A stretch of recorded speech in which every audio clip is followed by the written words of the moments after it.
Un dydd ar y meithion donau a hi yn Brynhawn, disgynnol distaw ddisafyd osteg y cws gwyl am bopeth yn cael. Awel a hian dan lewig, a'r heli ar hwyliau'n llonydd, medan a diamadferth oedd maith unigrwydd ym môr. Golwg pob dyn ar ei gilydd, holau ba helynt oedd agos, eigion pan ddatglewygod dyn, niwyr ddyfned ei wai.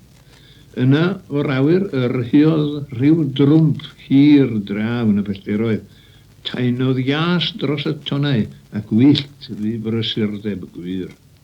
Eiliad, na threfnwyd yr hwyliau a byr cyn berwi o'r ddyfroedd.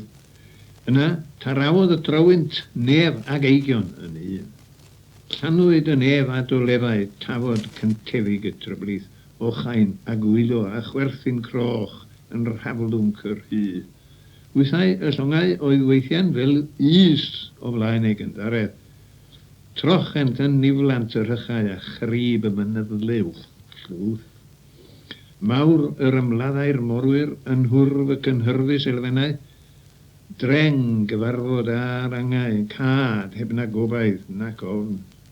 Drylliwyd y môr yn droellau, treiglwyd trwy wagler fy'r fafen. Rhwyg fel pell tancair yw weigion gwag o llyngiau'r y gwynt. Yna nôl araf wahanu o rewyn ar awyr eilwaith.